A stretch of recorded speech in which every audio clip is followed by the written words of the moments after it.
Hello students, welcome back to our YouTube channel class with me. मैं रुचिका, आप लोगों की chemistry educator. Hope you all are doing well. आप लोगों की पढ़ाई भी अच्छे से चल रही होगी। तो आज हम एक क्वेश्चन डिस्कस करेंगे। आपका क्लास 11th का जो फर्स्ट चैप्टर है some basic concepts of chemistry, उसी का टेक्स्ट क्वेश्चन है। ठीक है, उसी का इंटेक्स्ट क्वेश्चन है, वो हम डिस्कस करते हैं।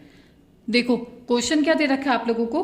50 kg of nitrogen and 10 kg of hydrogen are mixed to produce ammonia.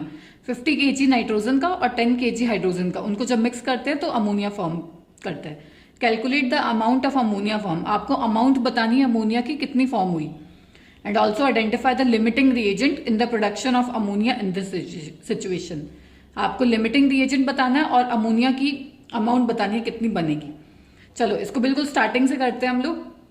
सबसे पहले हमें क्या करना है, अमोनिया की जो फॉर्मेशन वाली रिएक्शन है वो लिख लेंगे हम। N2 plus H2 gives NH3। मैंने इसको बैलेंस कर दिया है। अगर नहीं हो तो आपको बैलेंस करके लिखनी है, वरना आंसर सही नहीं आएगा। ठीक है, ये स्टाइकोमेट्री लगाएंगे हम। सबसे पहले इसका कितना मोल है, 1 मोल। कितने हाइड्रोजन के साथ कंबाइन करा है, 3 मोल्स के साथ, और बना कितना, 2 मोल्स ऑफ अमोनिया। ये हम सबको पता है। इसके लिए सबसे पहले हमें क्या निकालना होगा, मोल्स निकालने होंगे। पहले नाइट्रोजन के निकालेंगे, फिर हाइड्रोजन की। मोल्स निकालने का फॉर्मूला हम सबको पता है, मास डिवाइडेड बाय मोलर मास। ठीक है, मास कितना दे रखा है नाइट्रोजन का, 50 kg, पर हम किस में लेंगे, ग्राम्स में, तो कितना हो जाएगा 50,000। मोलर मास कितना होता है, एक एन का होता है 14, N2 है तो 14 इंटू 2 28। तो ये हम कैलकुलेट करेंगे तो N2 के मोल्स आ जाएंगे आपके पास इतने, 1.786 इंटू 10⁻³ मोल्स। ठीक है, इसको आप करके भी देख सकते हो। देन उसके बाद हम देखेंगे moles of hydrogen. Same formula, mass divided by molar mass. Mass कितना है, 10 kg। अगर इसको हम ग्राम्स में लेंगे तो 10,000 हो जाएगा। मोलर मास H का होता है 1, H2 है तो 1 इंटू 2 मतलब 2। इसको सॉल्व किया तो 5 इंटू 10⁻³ मोल्स। ये आपके आ गए नाइट्रोजन के मोल्स, ये आ गए आपके हाइड्रोजन के मोल्स। अब देखो इनमें से नाइट्रोजन कम है तो हम इसके रिस्पेक्ट में हाइड्रोजन का कैलकुलेट करेंगे। क्या लिखेंगे हम, ये नॉर्मल यूनिटरी मेथड लगाना में 1 mole of nitrogen reacts with 3 mole of hydrogen. हमें पता है जब हम 1 मोल नाइट्रोजन का लेते हैं तो 3 मोल हाइड्रोजन के चाहिए होते हैं। तो हमारे पास नाइट्रोजन के कितने हैं, 1.786 इंटू 10⁻³ मोल ऑफ नाइट्रोजन है। तो उसके लिए हाइड्रोजन का कितना चाहिए होगा, ये यूनिटरी मेथड है, सिंपल मैथ्स है।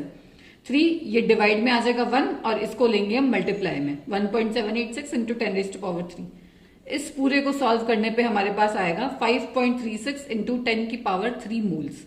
इतना समझ में आया आपको, सिंपल यूनिटरी मेथड लगाया। जो कम है उसके रिस्पेक्ट में हमने दूसरे का हाइड्रोजन का कैलकुलेट कर लिया।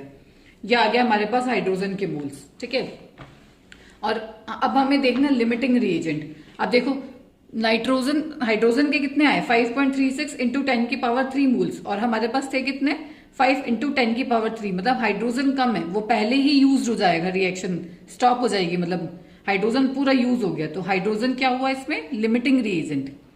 लिमिटिंग मतलब कम अमाउंट में कौन सा है, तो वो हो गया आपका हाइड्रोजन। तो ये वाला आंसर तो आपका निकल गया, लिमिटिंग रिएजेंट है आपका हाइड्रोजन। उसके बाद आपको निकालना है अमोनिया का फॉर्मेशन। तो वो आप निकालोगे जो लिमिटिंग रिएजेंट है उसके रिस्पेक्ट में, हाइड्रोजन के रिस्पेक्ट में। मतलब 3 मोल हाइड्रोजन के है तो हमें 2 मोल अमोनिया का चाहिए, इस तरह से निकालोगे अब आप। चलो देखते हैं। 3 mole of hydrogen produce 2 moles of ammonia. ठीक है, अब हमारे पास हाइड्रोजन के कितने मोल्स हैं, अभी हमने ये कितने थे, 5 इंटू 10⁻³ जितने गिवन है आपको। 5 into 10⁻³ mole of H2 produce कितना अमोनिया प्रोड्यूस करेगा, ये 2। 3 आ गया आपका डिवाइड में, 5 इंटू 10⁻³ मल्टीप्लाई में। इसको सॉल्व करोगे तो आपके पास आ गया 3.33 इंटू 10⁻³ मोल्स। इतने अमोनिया के मोल्स चाहिए। ठीक है, पर हमें निकालना क्या है, अमाउंट निकालनी है, मतलब मास निकालना है अमोनिया का। सेम वही formula, moles equals to mass by molar mass. Moles of ammonia equals to mass by molar mass. Moles हमारे पास है, मोलर मास हम निकाल सकते हैं, मास फाइंड करना है। तो मास कितना आ गया, moles into molar mass. Moles है हमारे पास 3.33 इंटू 10⁻³, और मोलर मास कैसे निकालेंगे, NH3 है, नाइट्रोजन का 14 और 3 इसके हो गए, टोटल हो गया 17। तो ये सॉल्व करने पे आपके पास आ गया 56.1 kg। ग्राम्स में होगा तो 56.1 इंटू 10⁻³, इसको मैंने kg में चेंज कर दिया। तो ये आ गया आपका फाइनल आंसर। इसी तरीके से आप पैटर्न देख लो किस तरीके से सॉल्व करना है, लगभग क्वेश्चंस इसी पैटर्न से फॉलो करने होते हैं आपको।